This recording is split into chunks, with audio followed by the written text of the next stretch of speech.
नमस्कार मंडळी, कसे आहात सगळे? आय होप तुम्ही सगळे मस्त आणि स्वस्त असाल. सगळ्यात पहिला तुम्हाला सगळ्यांना माझ्याकडून मनापासून सॉरी, कारण मी 1-1.5 महिना कोणतेच व्हिडिओ अपलोड नाही करू शकले, कोणतेच व्हिडिओ पोस्ट नाही केले, त्याबद्दल खरंच सॉरी.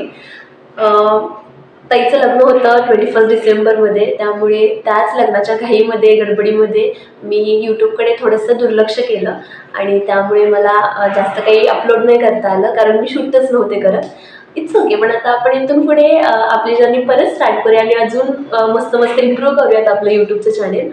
तर आत्ता ज्यांचे लग्न झालेले आहेत त्यांना खूप खूप कॉंग्रॅच्युलेशन्स, आणि इथून पुढे ज्यांचे लग्न होणार आहेत त्यांना ॲडव्हान्समध्ये माझ्याकडून कॉंग्रॅच्युलेशन्स. हा जो व्हिडिओ आहे तो मी मे बी तुम्हाला टायटलवरून समजला असेल की मी काय नक्की बोलणार आहे या व्हिडिओमध्ये. कसं झालं ना, ताईचं लग्न झालंय आणि सगळ्यात महत्त्वाचं घरातलं एक लग्न झालेलं आहे खूप जवळचं.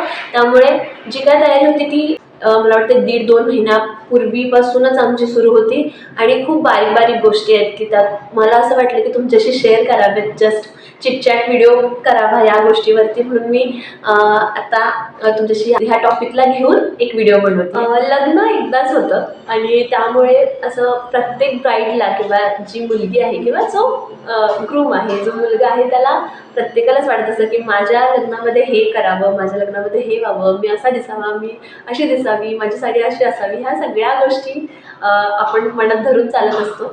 तर त्यासाठी आता मी जसं बोलले तुम्हाला की माझ्या घरी आत्ता जस्ट लग्न झालं, त्यामुळे ताईचं पण तसंच होतं की मला हे करायचं आहे, मला ते करायचं आहे, तिला अशीच साडी हवी आहे, मला नऊवारीच घालायची आहे. ह्या बऱ्याच गोष्टी आम्ही डोक्यात ठेवून चालत होतो. त्यामुळे आम्ही खूप आधीपासून शॉपिंग करायला थोडीफार सुरू केलेली, कारण मेन लग्नाच्या ज्या 15 दिवसामध्ये थोडंसं रिलॅक्सेशन भेटावं आणि तेव्हा धावपळ होऊ नये, म्हणून आम्ही थोडंसं आधी शॉपिंग करायला सुरू केलेली. तर मला ह्याच गोष्टी थोड्याफार तुमच्याबरोबर शेअर करायच्या आहेत की जी कोणी ब्राईड असेल किंवा ग्रूम असेल, ग्रूमच्या गोष्टी I don't know that much, but मी थोड्याफार ब्रायडलच्याच गोष्टी कवर करायचा प्रयत्न करेन. तर त्यातल्याच काही ज्या गोष्टी आहेत त्या मला तुम्हाला शेअर करायच्या आहेत.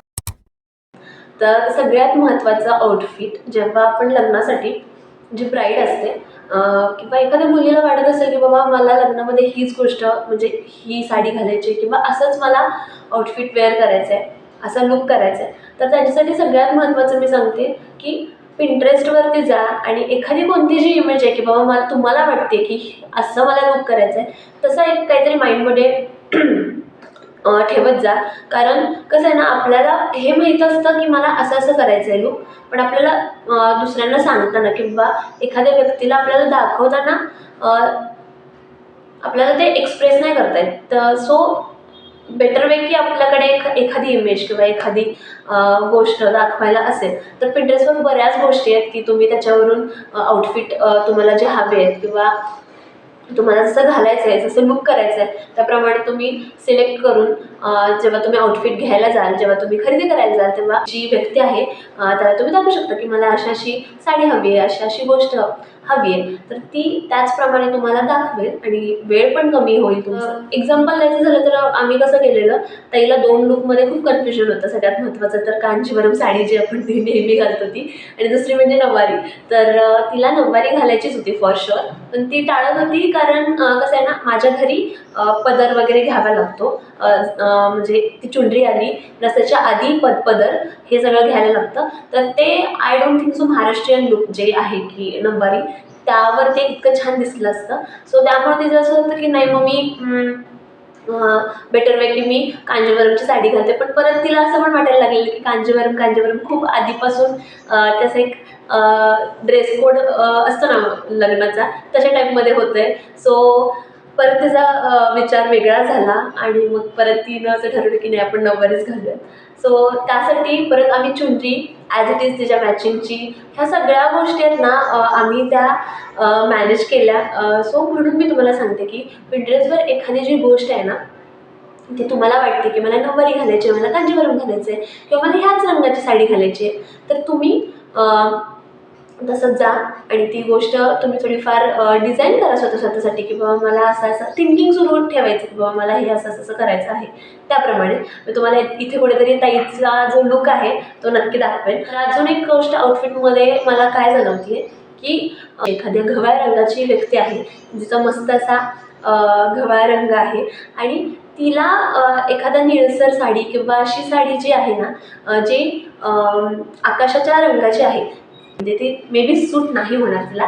कारण कसं आहे ना, माझा जो स्किन टोन आहे त्याच्या आत एक अंडरटोन आहे. त्या अंडरटोनप्रमाणे आपल्याला आपले जर कपडे आपण निवडले ना, तर ते आपल्याला खूप उठून दिसतं. सो अंडरटोन हा जो विषय आहे ना, तो विषय समजून घेऊन मगच तुम्ही तुमच्या लग्नाचे किंवा इतर कोणत्या गोष्टीसाठी सुद्धा जर तुम्हाला खरेदी करायची असेल, तर त्याप्रमाणे तुम्ही अंडरटोन ओळखून तुमची खरेदी करा. तुम्हाला एक थोडक्यात अंडरटोन काय असतो ते असं फास्टमध्ये सांगते. तर सगळ्यात महत्त्वाचं की 3 अंडरटोन असतात. वॉर्म अंडरटोन, न्यूट्रल अंडरटोन आणि कूल अंडरटोन. वॉर्म अंडरटोनमध्ये काय असतं, जे इंडियन जे काही स्किन टोन आहेत ते मोस्टली सगळे वॉर्म अंडरटोनच्याच अंडर येतात. सो वॉर्म अंडरटोन म्हणजे काय, जे सनचे सगळे शेड्स आहेत ते सगळे वॉर्म अंडरटोनमध्ये येतात. आणि कूल अंडरटोन म्हणजे काय, जे आकाशाचे रंग आहेत, म्हणजे निळा, थोडासा जांभळा, हे जे सगळे रंग आहेत ते सगळे आकाशाचे रंग कूल अंडरटोनमध्ये येतात. आणि न्यूट्रलमध्ये काय आहे, तर न्यूट्रल म्हणजे हे दोन्ही रंग तुम्ही यूज करू शकता, ज्याचा अंडरटोन न्यूट्रल येतो. आता ते आपण कसं ओळखतो, तर वॉर्म अंडरटोनसाठी कसं असतं ना, आपल्या ह्या ज्या शिरा आहेत, आपल्या ज्या ह्या वेन्स आहेत, त्या ग्रीन असतील तर तुम्ही समजा की तुम्ही वॉर्म अंडरटोनचे आहात.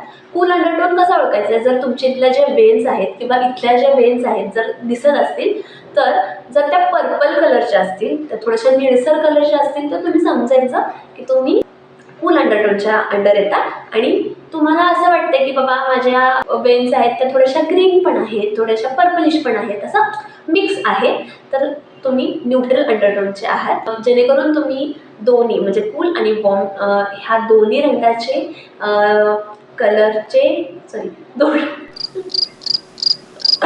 तर तुम्ही दोन्ही रंगाचे कपडे वापरू शकता जर तुम्ही न्यूट्रल अंडरटोनचे असाल तर. ओके, तर आय होप तुम्हाला समजलं असेल अंडरटोन काय असतात हे. सो तिसरी गोष्ट की जेव्हा आपण एखादे बस्ता काढायला जातो म्हणतात ना, किंवा नवरीची ब्रायडल जी शॉपिंग असते ती, तर त्यात मला एक जाणवलं की आपण पटकन जातो आणि एकाच दुकानामध्ये जाऊन पटकन सगळ्या साड्या घेऊन टाकतो. त्याच्यामध्ये आपल्याला इतकं कन्फ्युजन होतं का, कारण कसं होतं ना, आपल्याला असं असतं की बाबा आता पहिल्यांदा नवरीची जी काय आहे ती शॉपिंग करून टाकू, मग बाकीची सगळी करता येईल हळूहळू. तर त्यामुळे काय होतं ना, आपला थोडासा नंतर इंटरेस्ट थोडासा कमी होत जातो आणि नंतर मग आपण पटकन काहीही शॉपिंग करून मग घरी येतो आणि नंतर मग आपल्याला असं होतं की यार आपण थोडासा अजून वेळ दिला असता तर बरं झालं असतं. म्हणजे हे माझ्या बाबतीत, म्हणजे ताई बाबतीत पण झालं आहे. तिला हळदीची साडी होती, ती एक दुसरी आवडलेली, त्यानंतर तिचं थोडंफार त्यात कन्फ्युजन झालं, पण तिनं दुसरीच साडी चूज केली. पण तिला ती तेव्हा घरी आल्यानंतर ती साडी आवडली नाही, म्हणून नंतर आम्ही परत हळदीची साडी दुसरी घेतली.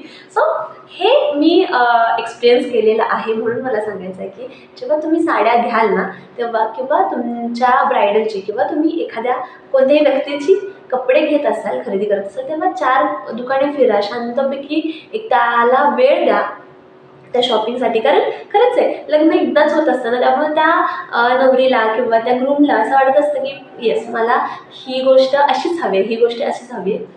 सो थोडासा टाईम दिला की ती खूप कमी पैशामध्ये आणि खूप छान आपल्याला भेटू शकते. आणि असंही असू शकतं की ह्या दुकानामध्ये तीच गोष्ट थोडी कमी रेटमध्ये पण खूप छान काहीतरी भेटेल, असं पण होऊ शकतं. सो माझं फक्त एवढंच म्हणणं आहे की तुम्ही थोडंसं एक्सप्लोअर करा मार्केट, जेणेकरून तुम्हाला अजून छान छान गोष्टी भेटतील. तर दुसरी सगळ्यात महत्त्वाची गोष्ट म्हणजे स्किन केअर.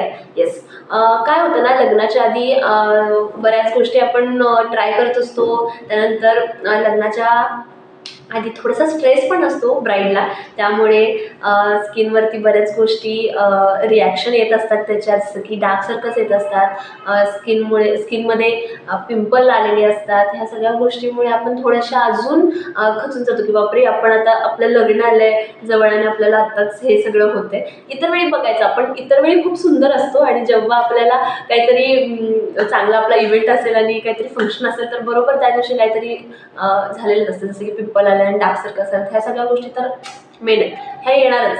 सो त्यासाठी काय करायचं आहे, ह्या थोड्याशा गोष्टी मला सांगायच्या आहेत तुम्हाला. सगळ्यात महत्त्वाचं, प्लीज कोणत्याही ब्राईडने please please please facial waxing नका करू तुमच्या लग्नाच्या आधी, कारण त्याच्यामुळे खूप मोठी स्किन ॲलर्जी किंवा स्किन रिॲक्शन होऊ शकते तुम्हाला. कारण कसं आहे ना, आपली ती स्किन एवढी नाजूक असते आणि त्या स्किनवरचे आपण केस अक्षरशः जे उपडून काढतो. त्यापेक्षा मला फक्त असं सांगायचं आहे की जर तुमचे खूपच केस असतील तर तुम्ही रेझर यूज करू शकता, किंवा तुम्ही चांगल्या एखाद्या डर्मॅटॉलॉजिस्टना भेटा आणि त्यांना ह्या गोष्टी सांगा. प्लीज मनाचं काय सुद्धा करू नका की बाबा एखाद्या आपण पार्लरकडे गेलो, पार्लरमध्ये गेलो आणि तुम्ही वॅक्सिन करून आलात, हू नोज दुसऱ्या दिवशी किंवा तिसऱ्या दिवशी तुम्हाला त्याचा रिॲक्शन आला तर ते खूप वाईट होऊ शकतं. म्हणजे जर तुम्हाला ते मेकअपने सुद्धा नंतर हाईड नाही करता येणार, इथपर्यंत ते जाईल. सो ट्राय करा की तुम्ही फेशियल वॅक्सिन जे आहे ते यूज नाही करणार. आता सगळ्यात महत्त्वाचं फेशियल बद्दल बोललो तर थोडंफार मी स्किन केअरचं बोलते.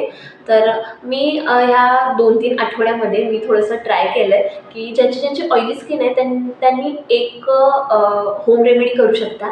आपल्याकडे राईस फ्लावर असतो, तर राईस फ्लावरमध्ये थोडंसं फक्त पाणी घालायचं किंवा दूध घालायचं आहे आणि ते थोडंसं आपल्या स्किनवरती, आपल्या चेहऱ्यावरती लावायचं आहे. एक हार्डली 10 or 15 मिनिट्स तुम्ही तुमच्या चेहऱ्यावरती ठेवा आणि त्यानंतर ते धुवून टाका आणि खरंच खूप सुंदर असा एक ग्लो येतो चेहऱ्यावरती आणि टॅनिंग पण निघून जातं. हे रोज करत राहा, म्हणजे चेहऱ्यावरचा जो लेयर आहे ना, जो टॅनिंगचा लेयर आहे, जो काही काय म्हणतात त्याला, पिंपल आल्यामुळे आपल्याला डार्क स्पॉट्स होतात. मला तर खूप प्रॉब्लेम आहे, कारण माझी ऑइली स्किन आहे, त्यामुळं मला पिंपल आले की ते पिंपल फुटल्यानंतर वगैरे ह्या सगळ्या गोष्टी मला होतात. तर तिसरी एक गोष्ट आहे जी की फूड और डाएट, म्हणजे थोडक्यात आपण आपलं जे काही डाएट आहे ते थोडंफार स्विच करावं असं मला वाटतं, जेव्हा आपलं लग्नाची तारीख फिक्स होते तेव्हा, किंवा लग्न जवळ येईल तेव्हा. काय होतं ना, जसं मी स्किन केअरमध्ये बोलले की आपल्याला आपल्या स्किनमध्ये थोडंफार स्ट्रेसमुळे वगैरे आपल्याला वाटत राहतं की माझी थोडीशी ड्राय वाटते स्किन, किंवा हायड्रेटेड नाही वाटत आहे. त्याच्यासाठी काय करायचं आहे, नारळ पाणी प्यायचं आहे, म्हणजे कोकोनट वॉटर प्यायचं आहे, ज्याच्यामुळे तुमची स्किन खूप हायड्रेटेड राहणार आहे. तुम्हाला खूप फळं खायची आहेत, संत्री, मोसंबी, जी काही फळं तुम्हाला वाटतात की त्याच्यामुळे त्याच्यात वॉटर कंटेंट खूप आहे, अशी फळं जास्त खा, जेणेकरून तुमच्या स्किनला ॲटोमॅटिकली एक ग्लो येईल.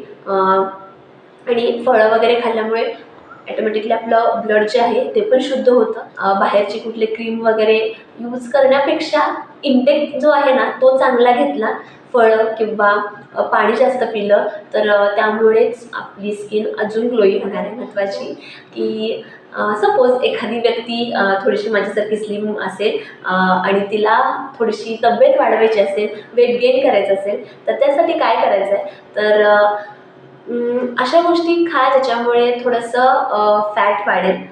जसं की तुम्ही दुधामध्ये केळं वगैरे, बनानास वगैरे घालून तुम्ही ते खाल्लं तर तुमचं थोडंसं वेट गेन होऊ शकतं. गोष्ट म्हणजे बदाम, काजू आणि डेट्सला काय म्हणतात मराठीत, खजूर, त्यानंतर बदाम आणि काजू ह्या गोष्टी आपण बारीक करून भिजवून आदल्या दिवशी आणि दुसऱ्या दिवशी ते बारीक करून जर दुधातून घेतलं तर त्याच्यामुळे सुद्धा आपलं वेट वाढणार आहे. मला जे काय बोलायचं होतं थोड्याफार गोष्टी राहिल्या पण असतील तर पुढे मी व्हिडिओजमध्ये कधी तरी सांगत जाईल. पण आत्ता मला जे काय सांगायचं होतं ते मी सांगितलेलं आहे आणि माझ्या या व्हिडिओमुळे तुम्हाला थोडीफार जरी माहिती भेटली असेल तर प्लीज माझ्या व्हिडिओला लाईक, शेअर आणि सबस्क्राईब करा. परत भेटूया पुढच्या व्हिडिओजमध्ये. Bye bye.